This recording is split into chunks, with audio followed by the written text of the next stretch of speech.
I'm so pleased to have Mike Edmonds here, who is the VP of Agentic for commercial growth at PayPal.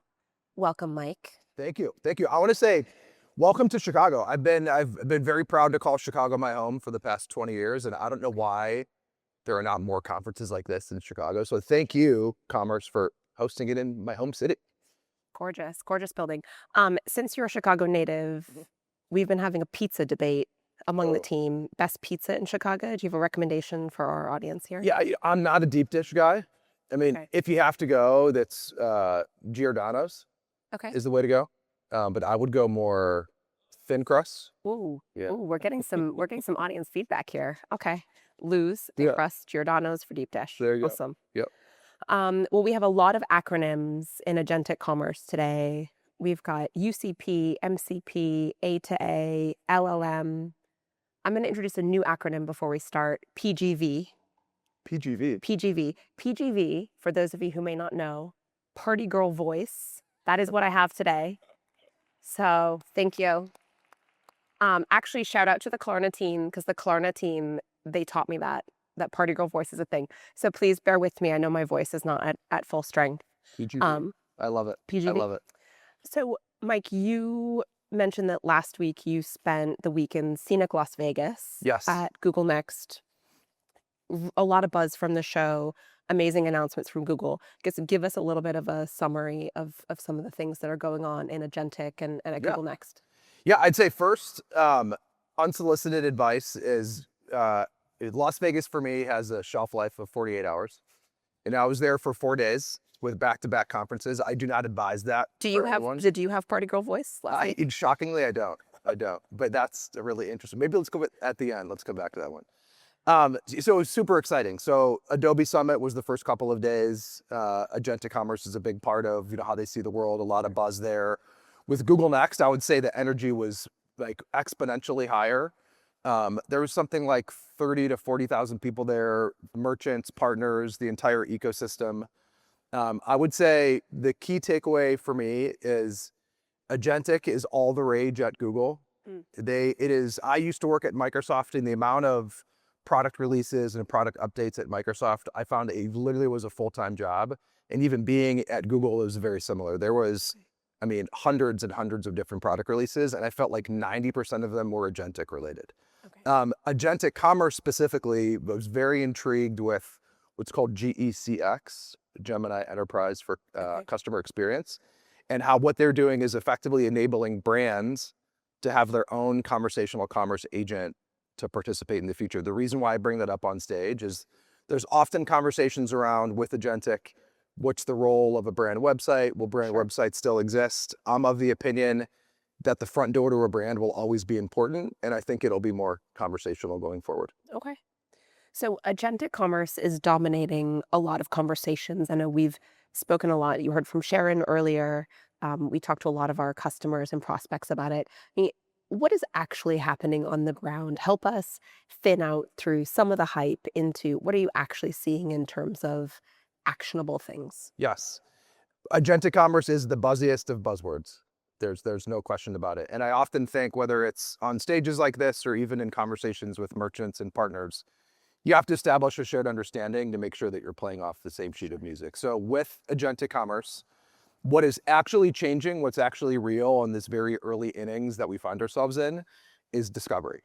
And both Sharon said it, Travis said it, it's going from um, searching to asking, going from search to intent. And that is as real as anything in Agentic Commerce right now. What that means is like as we shift from keyword search boxes and, search as we know it into trusting AI answer engines and agents, asking is a lot more human-centered, right? It makes it a lot easier to find what you're looking for. It also puts a ton of pressure on merchants to be visible and to be discoverable in these different surfaces. So what we hear very clearly from consumers is, trust is rising with AI shopping. As a matter of fact, Adobe Analytics came out with a report recently that said something around about 40% of customers are trusting AI in shopping today, which is interesting. Like that is a sizable amount, and I think it's only going to grow. So what that means to merchants is how do we How do we make it easy for things like catalog and order orchestration Yep. to be proliferated across AI platforms and protocols in a way that's easy for merchants to adopt?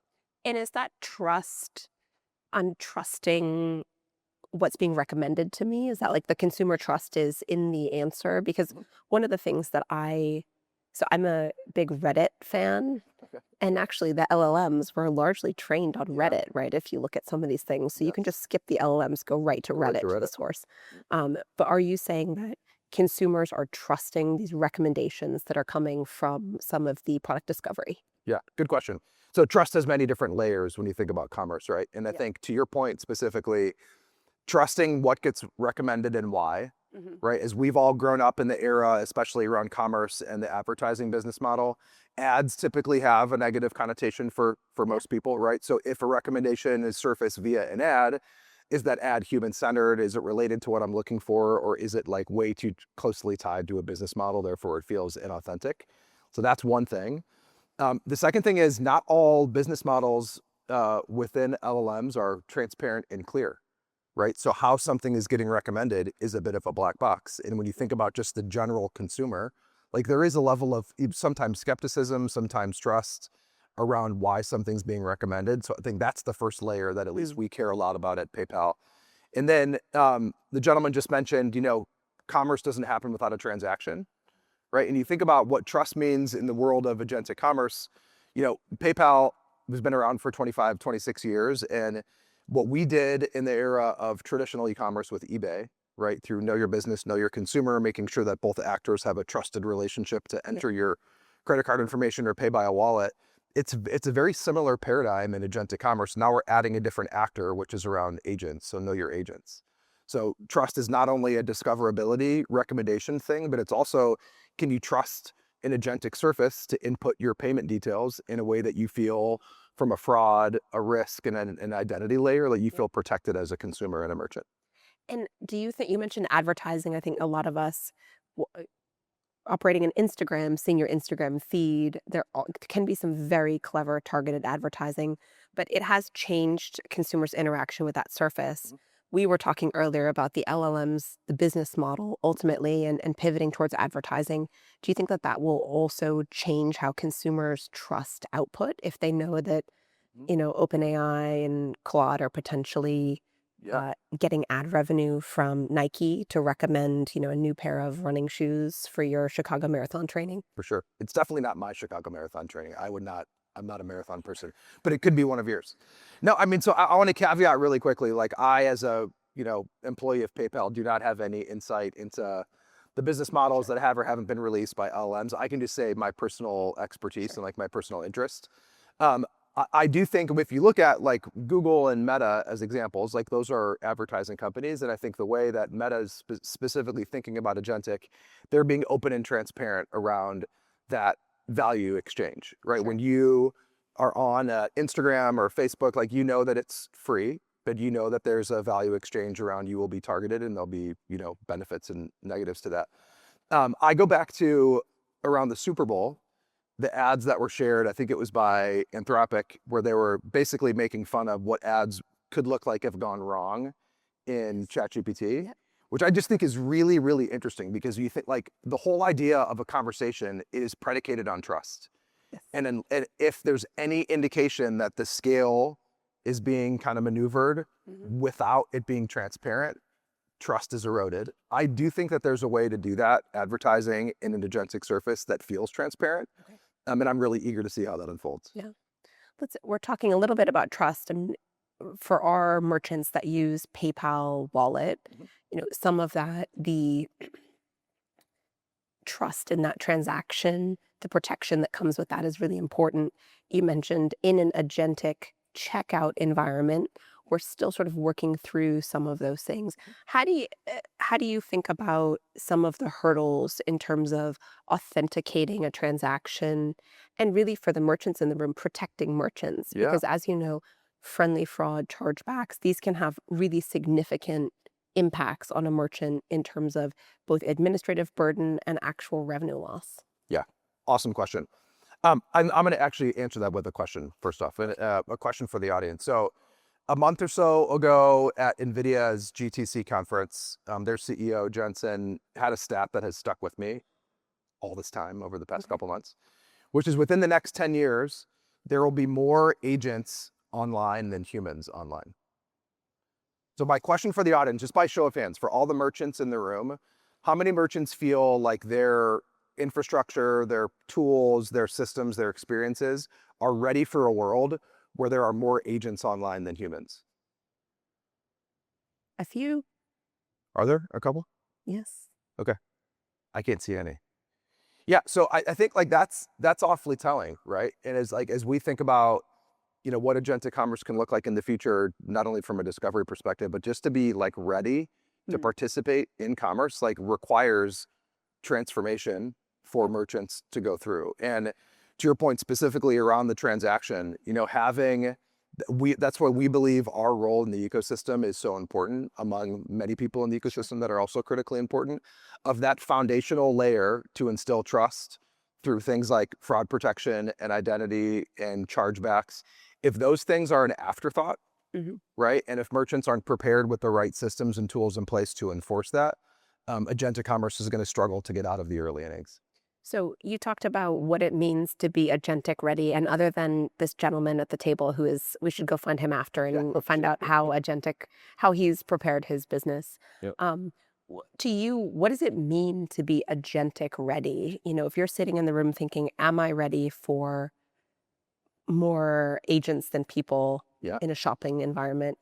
What's that checklist to you? How should merchants think about that? Yeah. So I like to work back from customer experiences and customer Okay. opportunities. I think it's just a good way to compartmentalize it. And if you think about, as we talk about trust, where shoppers are starting to trust, AI answer engines and agents as surfaces more and more, what does that mean for merchants? So number one, merchants have to be discoverable, Mhm. right? And this is where our partnership with Commerce and with Fido specifically is so critical because if your product catalog is literally not like being pulled into how these recommendations are happening, you are effectively invisible to agentic commerce at the most critical layer, which is around discovery. So, to be agent ready, number one, it starts with your product catalog and having your catalog enriched and optimized in a way where you show up when people are asking, not searching. So like, that's Right. absolutely critical. I think another part in being agent ready is your foundation, right? Is you have those high intent shoppers who not only want to find what they're looking for, but who actually want to close the loop and purchase. Mhm. Your payment integrations need to work on agentic surfaces, right? And we, PayPal, obviously, we have a product called Agent Ready, which effectively helps merchants have it's a very aptly named Agent Ready, but helps merchants make sure that their payment integrations work on agentic services. Like that's absolutely critical. I'd say the third layer is around protocol. So you started off the conversation with a bunch of acronyms, and I know PSG is not PSV. Oh, PGV. geez, I You just failed the totally test blew it. I already. did, I did. But all the other ones around MCP and A2A and UCP and ACP, in order to be agent ready, merchants have to have their finger on the pulse for what these protocols mean, how they change, and how they require you to invest in your infrastructure and partnerships in a very specific way, right? So what we want to do with our partnership is to help abstract away that complexity for merchants. But to be agent ready, like you have to understand the rules and the standards. It's such an interesting question because I think we've spent so much time talking about frictionless and invisible checkout for end consumers, Yeah. right? Uber as the gold standard, Mhm. that you never feel like you're paying. And that's something that we've carried through. I know we've worked together on Fastlane, the accelerated checkout product. We obviously work with our merchants on helping them understand speed is good Mhm. to get a consumer through checkout. What is an agent looking for in Yeah. your checkout? Your agent is just looking at following the protocols, or how should we think about what agents want in checkout? Yeah. So great question. You used the phrase invisible checkout, Mhm. which was the topic on stage in Las Vegas at Google Next was all around the invisible transaction. So we've talked about this shift from search to intent, right? We've kind of hit that. Travis did, so did Sharon. As we think about agentic moving forward, it's really another shift from intent to delegation. And what we mean by that is imagine a version of the future where shoppers are equipping and delegating authority and permission to agents. So then agents will handle end-to-end shopping on behalf of customers, Mhm. right? So like my quick caveat on that is I don't believe that we're ever going to be in a world where all shopping is completely handed off to agents, nor do I want to live in that, because there's Sure. certain parts of shopping that I really, really like. But there's certain that I could do without, and maybe I'd be more apt to have an agent do that. So the reason why I bring that up is in the era of intent, like humans are still in the loop, right? You're Yes. on Perplexity, like you saw in Sharon's video. When you find the thing you're looking for, you are clicking the button, pay Yep. by PayPal, pay by credit card, or whatever you choose. Initiating the transaction. Yeah, 100%. In agent to agent, in this delegation world, like the concept of the button is actually not even relevant Mhm. because what you're doing is you're giving your agent things like spending controls, maybe access to your order history for personalization data, maybe even you're defaulting to your favorite or your preferred wallet based on Yep. channel. So when that checkout happens, like you're not there to press it, the agent's Mhm. doing that on your behalf. So to answer your question, um, the transaction varies based on the era that we're in. And I Sure. think to go back to the word around trust, things like fraud, identity, and risk, as you shift from intent to delegation, don't go away. They actually become more important because that's an invisible layer that is now governing not only humans and businesses, but also agents. And so when I think of from a merchant perspective, I think it's quite intimidating to think about these agents roaming around Mm. because of some of the fraud challenges that a lot of merchants are facing today. Um, so is your view that really it's your PSP, it's the selection of your payment provider that's going to help protect you and ensure that they're able to authenticate and sort good agents from bad agents, good transactions from bad transactions? Yeah, I think, but I know that PSPs will play a pivotal role in delivering that level of trust, Mm. the know your agent trust. I also think it's going to take an ecosystem and a continued commitment to open protocols and standards to make sure that every actor in the ecosystem is really playing by the same rules. Do you think that regulatory bodies in the US, and I guess let's take the US separately from international, the schemes, all the payment infrastructure, it's a regulated business for a reason. Yes. Is that infrastructure ready for agentic, or is that gonna be a blocker as maybe consumers are ready to go faster than the regulator? Yeah. We're definitely in a state where with agentic commerce and just agentic in general, that businesses and consumers are going to move faster than our regulators can keep up with. I think when it comes to the US, specifically on like the switch from search to intent, like I feel like we're in a really good place for ensuring trust. There's open standards, there's involvement by regulatory bodies to make sure that those transactions are Sure. happening in a thumbs up kind of way. As we get to agent, there's a lot of work to be done.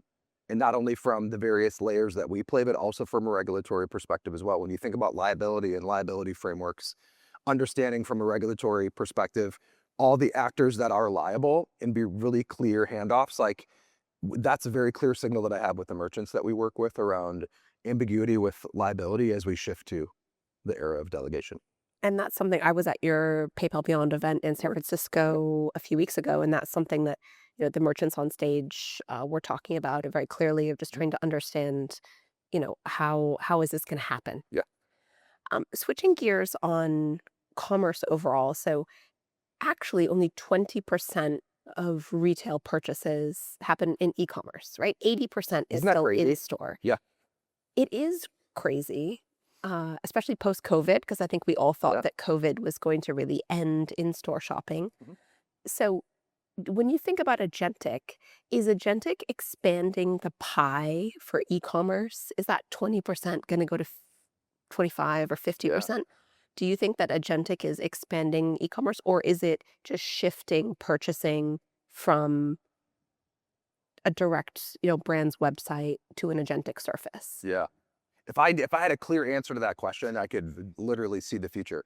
But I do have an opinion or I have a Yeah. hypothesis that can definitely change based on what we learn. So I think I'm going to keep going back to these phases because it's a way of compartmentalizing like what we mean when we're talking about agentic specifically. The era of intent, I do think will be a percentage of e-commerce, right? Because agentic checkout is effectively ChatGPT or Gemini or Perplexity or Copilot, the list goes on. Those are net new channels that are being opened up for consumers to find what they're looking for and to convert. So I think for that specific use case, that will be a piece of a smaller piece of the pie. I think discovery could take a bigger piece of the pie because Okay. where you discover is tethered to where you are, right? And you could be in store, like that could be an influential thing, that could be completely online.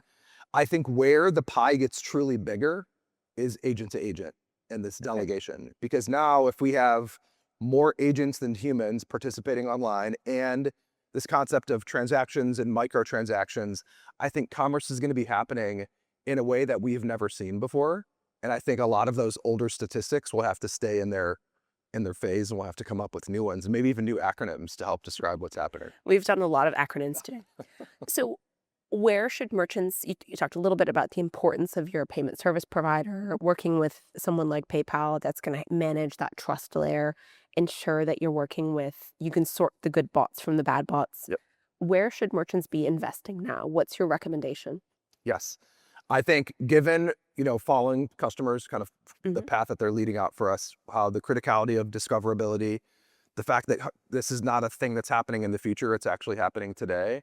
Customers need to be investing in partners like Commerce and Fido, specifically on enriching the product catalog to show up in this ask-based environment.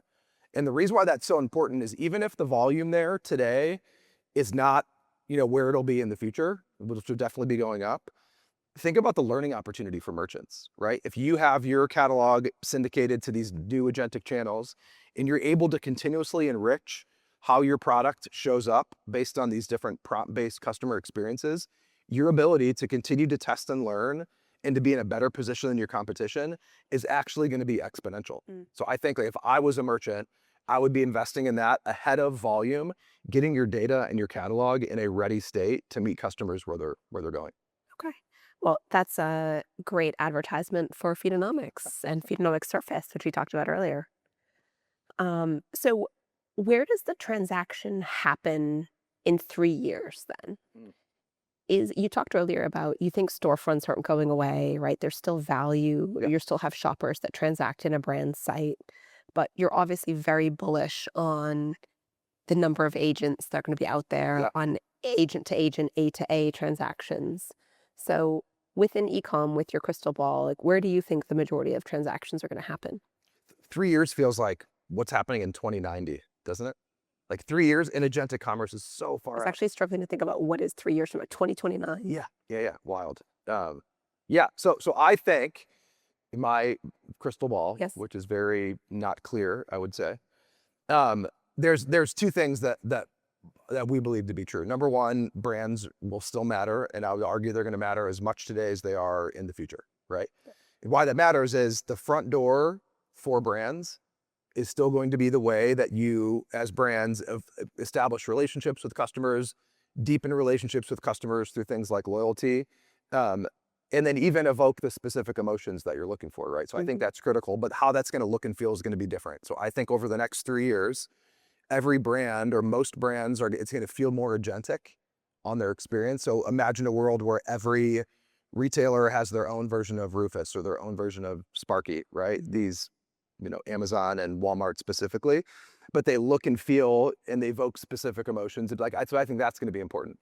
When you go to the agent to agent world, like imagine, I still believe that over the next 3 years, we're going to deepen our trust as people with these agentic surfaces, like Mhm. whether it's Claude or Gemini or whatever.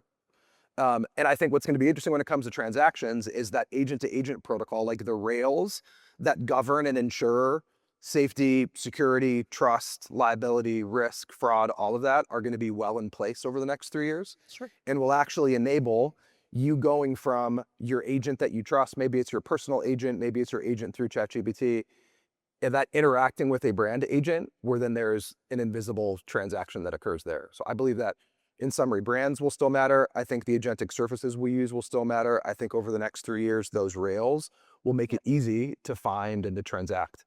And building loyalty will still matter, right? Being able to have those core super users. We were talking about 100%. Sephora earlier Yeah. and the Sephora uh, perks program and how what a nice job they've done with that of like wanting to interact with the brand, Yep. have that experiential layer, and you could really see agentic fitting into that well. Yeah, totally. I mean, I would bet my 12-year-old daughter was not going to let Sephora's Beauty Insiders program go go away. So that's going to happen no Yeah. matter what. That is the one crystal ball that That's I your will crystal stand ball by moment is 100%. Yeah. Sephora. Yeah. 12-year-olds love Yes. Sephora. Yes. So talking about partnerships, and one of the things is we at Commerce have such a great long-standing partnership with PayPal. We have done joint product development. We go to market together. Tell me a little bit about, what you think makes the partnership Yeah. special. Yeah. I mean, I want to start with the most important thing, which is the people. I've had like an awesome opportunity over my career to work with Travis, to work with Doug Hollinger, to really build awesome relationships with you all. So any good relationship, any good partnership starts with a level of trust, like in the ecosystem, and we Yeah. certainly have that, which I'm super, super grateful for. You mentioned before around shared roadmaps that we're excited to talk about the store sync thing that we launched. But like being able to see the future the same way, right, and have a clear articulation of where things will go allows our teams to align in a way that is very purposeful, that removes friction and allows us to execute at speed. So it's the relationships in place. It's a common version of the future that allows us to move quickly, and it's the belief that no one or two companies are going to do this on our own. It truly Mhm. takes the ecosystem, and I feel like we're building and participating in the same ecosystems for the future that we want to bring to life. And I think from my perspective, it's the commitment to merchant growth and support. That's what we really feel from PayPal is Yeah. really leaning in together to ensure that our merchants are going to win. With that, we're really excited to play a video on the new PayPal Store Sync app that we announced this morning.